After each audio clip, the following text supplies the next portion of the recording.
얼마 전에 친구 목사님을 만났습니다. 그런데 그 친구 목사의 자동차가 승용차가 바뀌었어요.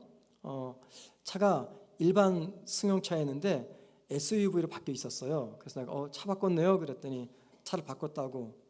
먼저 전 차도 괜찮았는데 왜 바꿨냐 그러니까는 사연이 있더라고요. 친구 목사님이 아는 선교사 부부가 한국에 나와서 운전을 하다가 그만 남편이 졸음운전해가지고 사고가 났어요. 그 자리에서 사모님이 즉사하고 말았습니다. 그 이야기를 듣고 나니까 평소 이제 나이가 50, 60 되면은 운전할 때 졸음이 자주 오거든요. 저도 그래요. 이 겁이 난 거예요, 목사가. 왜냐하면 장거리를 워낙 많이 선교회를 하는 분인데 장거리를 많이 운전하다 보니까는 자주 졸거든요. 그래가지고 어떤 차로 바꿨냐면 요새 신형이래요. 그 크루즈 기능이 있는 건데 운전하다가 졸면 자동차가 그냥 쓴다고 합니다. 진짜 그런 게 있나요? 그래서 그 차를 바꿨대요. 친구 선교사 사모의 죽음을 통해서 이분은 빨리 차를 바꿔야 되겠다 싶어서 차를 바꾼 거죠. 자, 이런 말씀을 제가 설교 전에 드린 이유는 여러분, 죽음이라는 것이 우리에게 굉장히 익숙합니다. 익숙한데 어떤 결정적인 계기가 찾아오면 익숙하지 그 전까지는 굉장히 낯설어요. 여러분에게 죽음이 익숙합니까? 낯섭니까? 지금 한번 생각해 보세요. 아유, 목사님, 난 아직 끄떡없습니다. 이렇게 생각들 하시죠? 이게 낯선 거예요. 근데 막상 내게 가까이 오면 이거는 나의 삶의 한 부분이 된 것이죠. 인간이 죽는다는 것, 이거는 만고불변의 진리입니다. 우리는 그 사실을 다 알고 있습니다. 자신이 언젠가는 죽는다는 것을 알기 때문에 인간은 은연중에 죽음의 공포 혹은 허무의 공포에 맞서서 싸우면서 살아갑니다. 죽음을 의식하면서 살아가기 때문에 인류는 끊임없이 죽음에 대한 의미를 찾아내려고 노력을 했습니다. 그런데 여러분, 죽음의 의미를 찾아내고자 하는 것은요, 남의 죽음을 바라볼 때는 가능은 해요. 그런데 내가 그 당사자가 될 때는 죽음은요, 사고의 대상, 즉 생각하는 대상이 아니라 두려운 현실이 되어버립니다. 죽음이 나의 현실이 될 때 죽음이 무엇인지 논할 수 있는 이 거리감은 사라져버리고 대신에 내게 닥친 죽음의 공포와 두려움과 슬픔 속에서 허우적거리면서 살아가게 됩니다. 자살이든 자연사이든 타살이든 혹은 사고사든 죽음을 아무리 우리가 아름답게 묘사해도 죽음은 사랑하는 사람과의 이별이며 단절이기 때문에 이 땅에 남아있는 사람들에게는 큰 고통인 것이죠. 그런데 여러분, 성경은 이 죽음에 대해서 무엇이라고 말할까요? 성경은 죽음에 대해서 크게 두 가지 관점에서 접근합니다. 첫 번째는요, 자살이든 자연사이든 타살이든 사고사이든 죽음은 인간이 자신의 한계를 뛰어넘어서 하나님처럼 되려고 했던 죄의 결과이다라고 말합니다. 죽음은 어떤 죽음이든지 모두가 다 죄의 결과라는 것입니다. 두 번째 관점입니다. 죽음은 세상을 다스리는 하나님의 질서이며 그래서 죽음은 복된 것이다 라고 말합니다. 죽음은 하나님의 이 세상을 다스리는 질서라고 이야기합니다. 오늘은 부활주일입니다. 저는 부활절을 맞이해서 어떤 주제의 말씀을 전할까 고민하다가 이 후자, 왜 성경은 비극적이고 고통스러운 죽음을 가리켜 복된 죽음이라고 말하는가, 그 이유를 한번 생각해보고 저와 여러분이 부활주일이 주는 신앙의 교훈이 무엇인가를 한번 생각해 보려고 합니다. 성경은요, 의인과 악인의 부활을 이야기합니다. 즉 예수를 믿는 사람이나 예수 믿지 않는 불신자나 모두가 다 부활할 것이라고 이야기합니다. 부활한 의인과 악인은 모두 다 재판장이신 하나님 앞에서 마지막 최후 신문, 즉 마지막 최후 재판을 받게 된다라고 이야기합니다. 그리고 예수를 믿지 않는 사람들은 영원한 형벌의 세계로 들어가게 되고, 예수를 믿는 의인들은 이 땅에서 누리지 못했던 영원한 생명을 누릴 수 있는 세계로 들어간다라고 이야기합니다. 부활 후 진행될 이 심판 때문에 성경은 성도의 죽음을 가리켜 복된 죽음 또는 하나님의 질서라고 이야기합니다. 그리고 우리가 오늘 기념하며 지키는 예수님의 부활, 예수님의 부활은 하나님께서 하시려고 하는 의인과 악인의 이 심판이 반드시 일어날 것이라고 하는 것을 보여주는 증거인 것이죠. 예수님이 당신의 부활로 우리에게 전해준 부활신앙, 우리 모두가 이 부활신앙을 붙잡고 있습니다. 부활신앙은요, 기독교 신앙의 정수이며 핵심입니다. 자, 한번 생각해 보세요. 만약에 저와 여러분이 죽어서 이 육체가 흙으로 돌아갔습니다. 그리고 잠시 뒤에 우리의 영혼마저도 멸절해서 사라져버렸습니다. 자, 그래서 현세에서든지 또는 내세에서든지 저와 여러분의 흔적을 찾을 수 없다면 도대체 내가 붙잡고 있는 기독교 신앙은 무슨 의미가 될까요? 세상 사람들이나 예수 믿는 우리나 결말이 똑같다고 한다면 오늘 저와 여러분이 힘든 가운데서도 지켜나가는 이 믿음 생활이 도대체 무슨 의미가 있겠습니까? 다니엘서 3장을 보면은요, 다니엘의 세 친구가 느부갓네살 왕이 세운 신상에 절하지 않으므로 뜨거운 불 속에 들어가게 되었습니다. 불 속에 들어가기 전에 세 사람은 이러한 고백을 느부갓네살 왕 앞에 전합니다. 다니엘서 3장 17절과 18절 말씀입니다. 왕이여, 우리가 섬기는 하나님이 계시다면 우리를 맹렬히 타는 풀무불 가운데서 능히 건져내시겠고 왕의 손에서도 건져내시리이다. 그렇게 하지 아니하실지라도 왕이여, 우리가 왕의 신들을 섬기지도 아니하고 왕이 세우신 금신상에게 절하지도 아니할 줄을 아옵소서.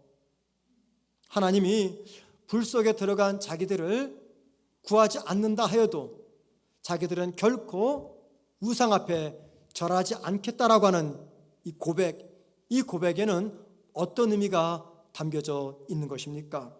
하나님이 불 속에 던져진 자기들을 구해주지 않아서 마침내 불 속에서 다 죽는다 할지라도 그 죽음으로 자기들의 삶은 끝나지 아니하고 자기들은 반드시 부활할 것이라는 신앙 고백이 담겨져 있습니다. 그러니까는 육체의 부활을 믿었기에 육체의 죽음을 두려워하지 않았던 다니엘과 세 친구들의 믿음을 우리는 엿볼 수가 있습니다. 아브라함과 이삭과 야곱은요, 평생 한 곳에서 정착하지 못하고 떠돌이 나그네 삶을 살았습니다. 그들이 원하면 얼마든지 가나안의 한 땅을 매입해서 정착하고 집 짓고 농사 짓고 그렇게 편안하게 살 수가 있었는데 이들은 그런 삶을 선택하지 아니하고 평생 떠돌이 나그네 삶을 살았던 것입니다. 그렇기 때문에 많은 고통도 겪었고 많은 손해와 또 눈물 쏘는 일도 겪었습니다.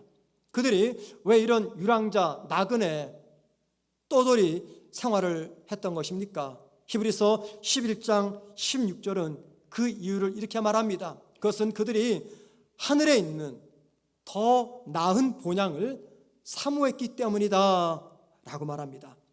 하늘에 있는 더 좋은 본향을 사모했다. 그 말은요, 그들의 삶이 현세의 삶으로 끝나지 아니하고 내세에서도 계속될 것이라는 믿음이 있었다는 이야기입니다. 현세의 삶으로 끝나지 아니하고 내세에서 계속해서 이어질 그 삶, 이 한마디로 무슨 말입니까? 부활입니다. 그러니까는 아브라함과 이삭과 야곱은 부활신앙을 붙잡고 하나님의 명령을 따라 평생 떠돌이 나그네 삶을 살 수가 있었던 것이었습니다. 히브리서 11장을 보면은요, 부활을 소망하며 살았던 초대교회 성도들의 이야기가 많이 기록되어 있습니다. 예를 들면 히브리서 11장 34절과 35절 말씀을 함께 보시겠습니다. 불의 세력을 멸하기도 하며 칼날을 피하기도 하며 연약한 가운데서 강하게 되기도 하며 전쟁에 용감하게 되어 이방 사람들의 진을 물리치기도 하며, 그 다음 보세요. 여자들은 자기의 죽은 자들을 부활로 받아들이기도 하며, 무슨 말이냐면 자기의 죽은 자, 가족들이죠. 가족들, 엄마, 그 다음에 누군가의 아내, 그러니까 남편과 아내와 가족들이 예수를 믿는 신앙 때문에 죽어가는 것을 지켜보았는데, 그 순간 그 여성들은 가족들의 죽음을 단순한 죽음으로 보지 않고 부활로 받아들였다라는 이야기입니다. 계속해서 봅니다. 또 어떤 이들은 더 좋은 부활을 얻고자 하여 심한 고문을 받되 구차히 풀려나기를 원하지 아니하였으며, 무슨 말입니까? 신앙 때문에 고문을 당합니다. 신문을 당합니다. 그런데 그것을 끝까지 견뎌냅니다. 그 이유는요, 부활을 소망했기 때문입니다. 이게 부활신앙으로 살았던 초대교회 성도들의 모습입니다. 계속해서 그 다음 절인 36절과 37절에서 이렇게 말합니다. 또 어떤 이들은 조롱과 채찍질뿐 아니라 결박과 옥에 갇히는 시련도 받았으며 돌로 치는 것과 톱으로 켜는 것과 시험과 칼로 죽임을 당하고 양과 염소의 가죽을 입고 유리하여 궁핍과 환난과 학대를 받았으니. 여러분, 읽기만 해도 숨이 막히죠.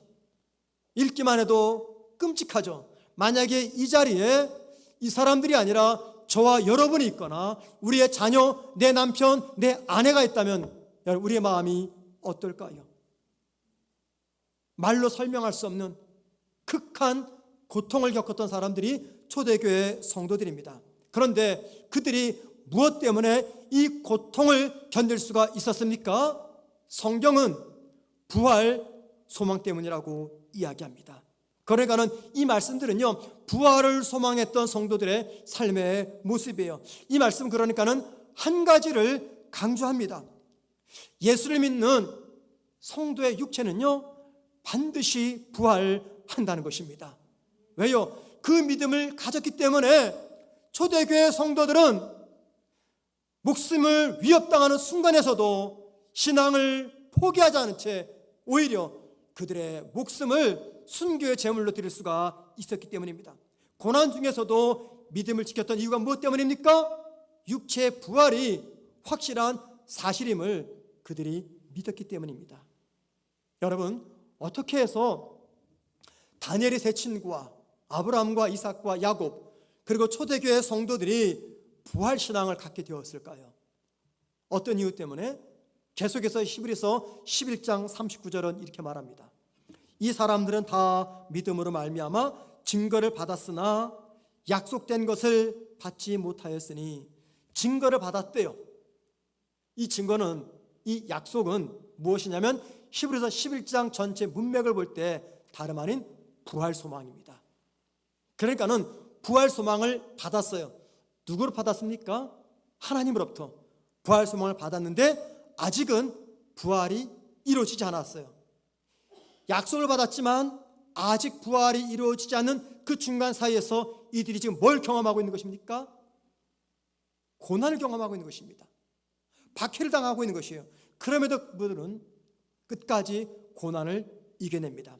그래서 우리 이 말씀을 통해서 뭘 보냐면 부활신앙의 본질이란 무엇일까? 부활신앙의 본질.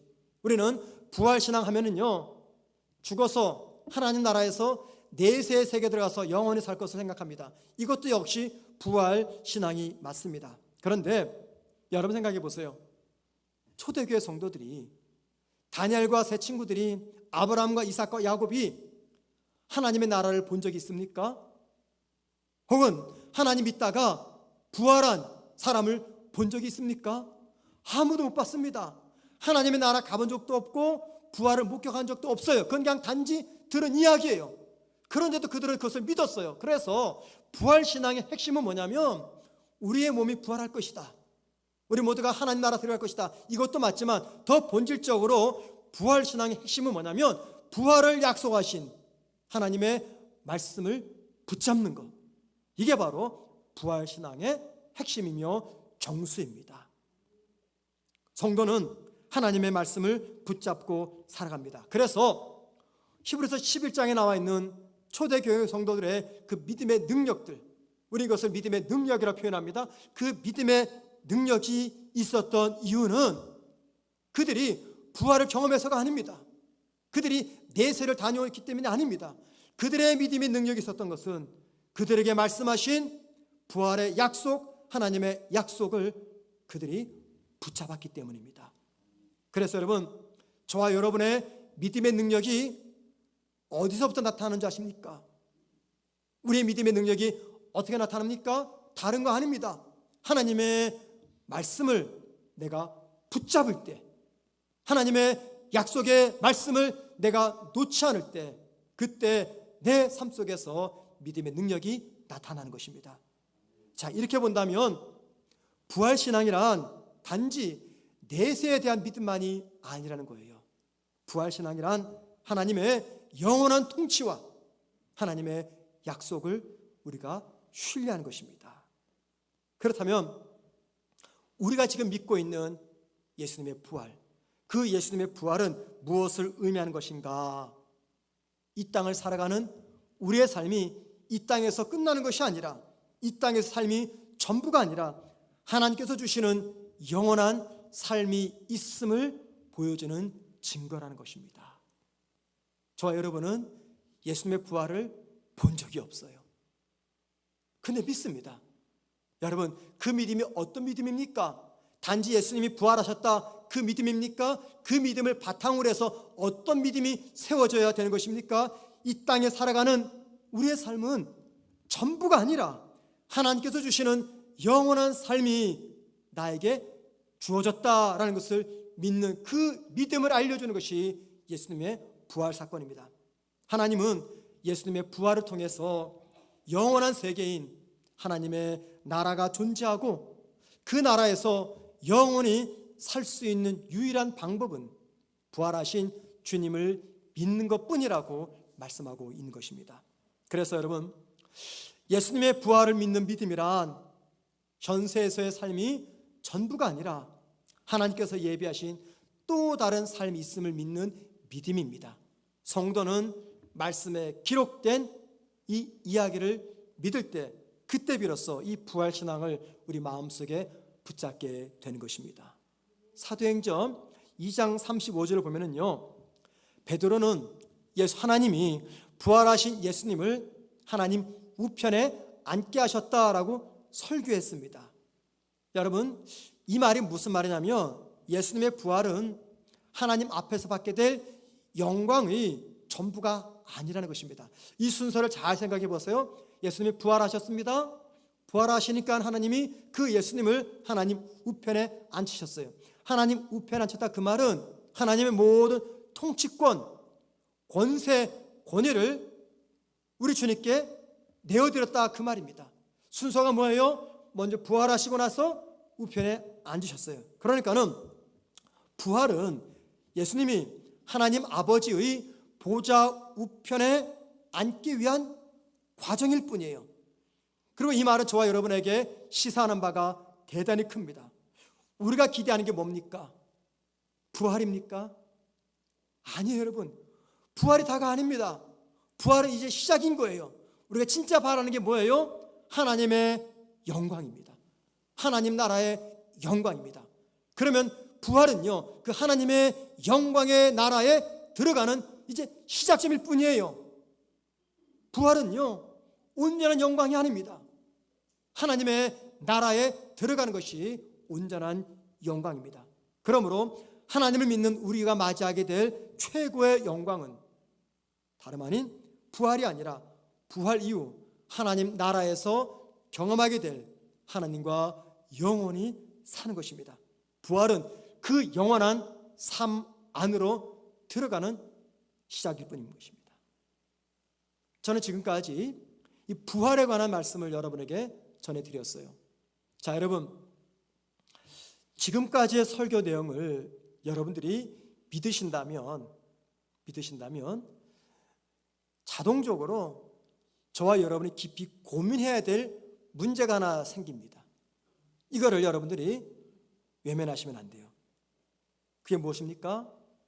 예수님의 부활을 믿고 또 성도의 부활을 믿는 그 믿음은 이 땅, 현세에서의 내 삶에 무슨 의미를 전해주느냐라는 것입니다. 저와 여러분이 예수님의 부활도 믿고 나의 부활도 믿습니다. 그래서 더 나은 본향에 언젠가는 갈 것을 믿습니다. 하나님께서 그렇게 약속하셨기 때문에. 그런데 그 믿음이, 부활신앙의 믿음이 현세를 살아가는 저와 여러분에게 무엇을 의미하느냐라는 것이죠.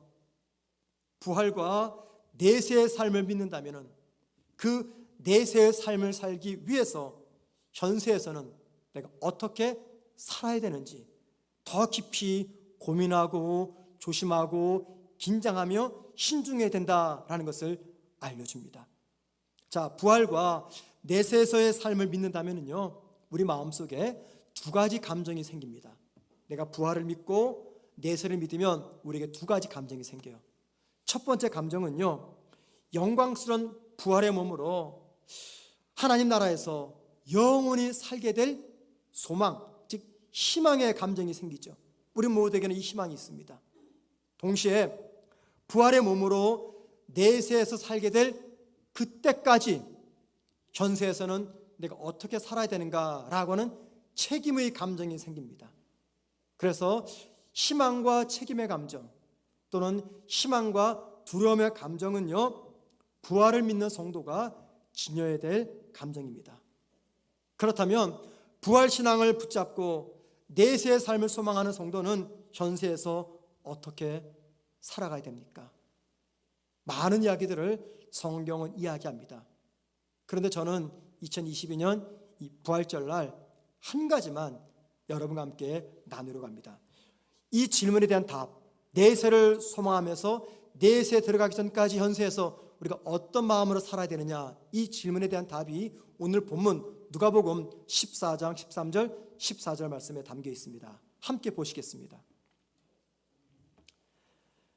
잔치를 베풀거든 차라리 가난한 자들과 몸 불편한 자들과 저는 자들과 맹인들을 청하라. 그리하면 그들이 갚을 것이 없으므로 내게 복이 되리니. 그 다음 보세요. 이는 의인들의 부활 시에 내가 갚음을 받겠음이라 하시더라. 그리스도인이 이웃을 도와야 된다는 이야기는요, 성경 많은 곳에 담겨져 있습니다. 그런데 오늘 본문은 사람을 돕되 나에게 보답할 수 없는 사람을 도우라고 이야기합니다. 자, 나에게 보답할 수 없는 사람을 돕는다. 이 말은요, 세상의 이치와는 맞지 않는 말이죠. 여러분, 세상의 이치가 어떤 이치입니까? 주는 것이 있으면 받는 것이 있는 이치예요. 그래서 영어로 give and take라고 얘기하죠. 내가 주는 것이 있으면 받는 것이 있는 것. 이게 세상의 이치입니다. 여러분은 누군가를 도울 때 맹목적으로 돕습니까? 그런 분들이 많이 계세요. 우리 성도들 가운데. 저는 알죠, 목사니까는. 우리 성도들 가운데 아무 조건 없이 정말 그리스도의 사랑으로 순수하게 돕는 그런 분들이 참 많이 계십니다. 그런데 예수 믿지 않는 사람들 중에 아무 목적 없이 누군가를 돕는 거, 이게 쉽습니까? 어렵습니까? 누군가에게 내가 커피 한 잔 사주거나 내가 누구에게 밥 한 끼 사주는 거 맹목적으로 아무 이유 없이 그렇게 됩니까? 잘 안 됩니다. 그게 여러분들. 우리 모두는 어떤 대가를 기대합니다. 내가 이 사람에게 커피를 사주고 밥을 사주면 나에게 어떤 이득이 있나, 이 이득부터 생각을 해요. 그런데 오늘 본문은 정반대의 말을 합니다. 내가 도와주더라도 내게 되갚을 수 없는 사람들을 도와주라고 이야기합니다. 이게 세상 말로 말하면 미치는 장사입니다. 손해보는 장사를 하라는 말입니다. 그 이유가 무엇 때문입니까? 다시 누가복음 14장 14절 뒷부분을 보시겠습니다. 이는 의인들의 부활 시에 내가 갚음을 받겠음이라 하시더라. 이 말씀은 되갚을 수 없는 사람에게 도움을 베풀면 부활의 때에 갚음을 받게 될 것이다, 그 말이에요. 이 말은요, 이런 뜻이 아닙니다. 내가 하나님 나라에서 살게 될 그때 현세에서 내가 도왔던 그 사람이 이제 하늘나라에서 좀 여유가 생겼어요. 그래서 현세에서 갚지 못했던 그것을 내세에서 갚게 될 것이다, 그 말씀을 하고 있는 것이 절대 아닙니다. 우리 모두가 부활해서 하나님 나라에서 살게 될 때 사람이 아니라 하나님께서 되갚아 주시겠다는 이야기입니다. 여러분, 우리가 이 땅을 살면서 그리스도의 이름으로 누군가에게 사랑을 베풀었는데 하늘나라에서 하나님이 나를 만나셨을 때 그때 그 순간을 기억하면서 되갚아 주신다는 것, 이게 뭡니까? 이게 바로 저와 여러분이 하나님 나라에서 받게 될 상급이라고 이야기합니다. 상급입니다. 상급. 하늘나라에서 받게 될 상급을 이야기합니다. 왜 세상은 주는 것이 있으면 받는 것이 있다, 기브 앤 테이크 원리를 따라갑니까? 왜 그렇습니까? 그 이유는요, 간단해요. 세상 사람들은 그들의 시선을 이 세상, 이 땅에만 두기 때문입니다. 반대로 왜 우리 예수 믿는 사람들은 기브 앤 테이크와 다른 상반되는 원리를 따라 살아갑니까? 이유는 너무나 간단합니다. 비록 우리가 이 땅에서 발을 디디고 살아가지만 우리 시선이 어디에 머물고 있어요? 이 세상이 아니라 하나님의 나라에 머물고 있기 때문에 이 세상의 가치와는 상반되는 원리를 따라 살아가고 있는 것입니다. 부활을 믿지 않는 사람들의 유일한 관심은 어디입니까? 이 세상입니다. 그렇잖아요, 여러분들. 그들에게 무슨 내세의 소망이 있어요? 그냥 이 땅에서 한평생 사는 동안에 내가 잘 먹고 잘 살면 되는 거예요. 그게 그들의 유일한 관심이며 인생의 목적입니다. 그것 때문에 살아요. 그러다 보니 그들의 시선은 언제나 이 세상에만 머물고 있어요. 그런데 부활을 믿고 내세를 믿는 성도의 관심은 무엇입니까? 이 땅이 아니라 하나님의 나라입니다. 그래서 하나님 나라의 가치를 지키기 위해서 기꺼이 세상의 가치를 포기하는 거죠. 하나님의 나라를 지키기 위해서 내가 기꺼이 give and take가 아니라 되갚지 못해도 오늘 말씀처럼 누군가에게 온정을 베푸는 것입니다. 예수님은 오늘 말씀을 통해서 예수님의 부활과 성도의 부활을 믿는 것이 무슨 의미인지를 저와 여러분에게 알려주고 있습니다. 자, 여러분, 우리가 왜 무엇 때문에 내게 되갚을 수 없는 사람에게 선을 베푸는 것입니까? 왜 아무 조건 없이 나의 소중한 물질을 누군가에게 내어주는 것입니까? 그 이유는요, 내가 부활신앙을 가졌기 때문입니다. 솔직히 이 부활신앙 없으면 누군가를 위해서요, 아무 조건 없이 내가 물 한 잔 대접하지 못합니다. 그들은 가난하고 힘이 없어서 내가 베푸는 은택을 되갚지 못하지만 하나님께서 그들을 대신해서 이 땅이 아닌 부활의 때에 갚으실 것을 믿기 때문에 우리 이 말씀처럼 살아가려고 노력합니다. 그래서 여러분, 부활신앙이란 갚을 것이 없는 자를 대접하는 동기부여가 됩니다. 우리가 그럴 수 있는 이유는 나를 부활시켜서 당신의 나라에서 영원히 살게 할 하나님의 약속을 신뢰하기 때문입니다. 예수님의 부활을 과학적으로 또는 객관적으로 증명할 수가 없습니다. 여러분, 과학적으로 객관적으로 예수님의 부활을 어떻게 증명할 수가 있겠습니까? 더더욱이 우리가 기대하고 소망하는 성도의 부활, 역시 과학적으로 객관적으로 입증할 수 없는 사건입니다. 성경에서 찾아낼 수 있는 부활의 증거는요, 부활하신 예수님을 만난 여인들의 증언과 제자들의 고백뿐입니다. 그래서 세상 사람들은 이 과학적으로 객관적으로 증명할 수 없는 예수님의 부활을 믿는 저와 여러분을 한심스럽게 비우고 있습니다. 그런데 여러분, 우리가 살아가는 이 세상에는요, 과학적으로 객관적으로 증명할 수 없는 것들이 참 많이 있습니다. 어떤 것은 증명이 아니라 믿음으로 받아들여야 되는 것들이 많이 있습니다. 그것 중에 하나가 바로 예수님의 부활입니다.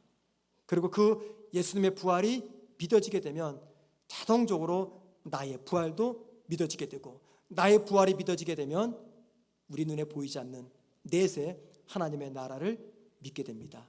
자, 여러분, 과학적으로 객관적으로 증명할 수 없는 예수님의 부활, 증명이 아니라 믿음으로 받아들여야 되는데 어떻게 이 사건을 내가 믿음으로 받아들일 수가 있을까요? 한 가지만 생각하십시오. 부활하신 예수를 만나 변화된 사람들의 모습입니다. 주님이 아니면 도무지 바뀌지 않는 사람들이 주님을 만남으로 새롭게 변화된 모습, 이게 바로 주님이 부활이 사실임을 입증해주는 증거입니다. 주님은 부활절 예배를 드리고 있는 저와 여러분들에게 부활이 사실임을 입증하는 증거를 이 세상 사람들에게 보여주라고 말씀하십니다. 예수님의 부활과 성도의 부활, 그리고 부활한 성도가 영원히 살게 될 하나님의 나라가 허구가 아니라 사실임을 입증해 보이라고 저와 여러분에게 말씀하십니다. 여러분, 무엇으로 우리가 일을 할 수가 있을까요? 무엇으로 입증해 보일 수가 있을까요? 아무도 관심을 갖지 않는 이웃에게 내가 사랑의 손을 내미는 모습을 통해서입니다. 하나님께서 주실 영원한 나라의 복을 믿고 내게 갚을 것이 없는 사람들을 찾아가서 도움을 베푸는 것입니다. 슬픔이 많고 눈물이 많은 이 땅이지만 그 속에서 주님과 동행함으로 내 삶의 자리를 하나님의 나라로 만들어내는 삶입니다. 내가 사는 곳이 초막이든 궁궐이든 그곳에서 나와 함께 하시는 우리 주님과의 동행을 통해서 그곳이 지옥이 아니라 천국 하나님의 나라임을 보여주는 삶입니다. 극심한 고통과 칠흑 같은 어둠 속에서도 쉬지 않는 하나님과의 찬양과 교제를 통해서 우리가 소망하는 하나님의 나라, 우리가 기대하는 나의 부활이 역사적 사실임을 증명할 수가 있는 것입니다. 이 모든 것들은 누가 가능하게 만들어냅니까? 부활의 소망을 믿는 성도들입니다. 부활을 믿는 자만이 이런 삶을 살아갈 수가 있습니다. 여러분, 저와 여러분은 반드시 언젠가 죽습니다. 좀 불쾌한 얘기 같지만 저와 여러분은 어제도 죽어갔고 오늘도 죽어가고 있습니다. 매일매일 분초 단위로 저와 여러분은 죽어가고 있습니다. 인간은 언젠가 모두 죽습니다. 우리 그 사실에서 완전히 벗어날 수가 없습니다.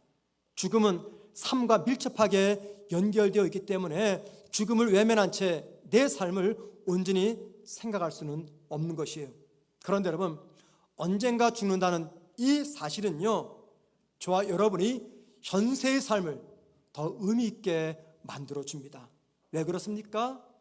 육체의 죽음이 진실이듯 성도의 부활 역시 진실이기 때문입니다.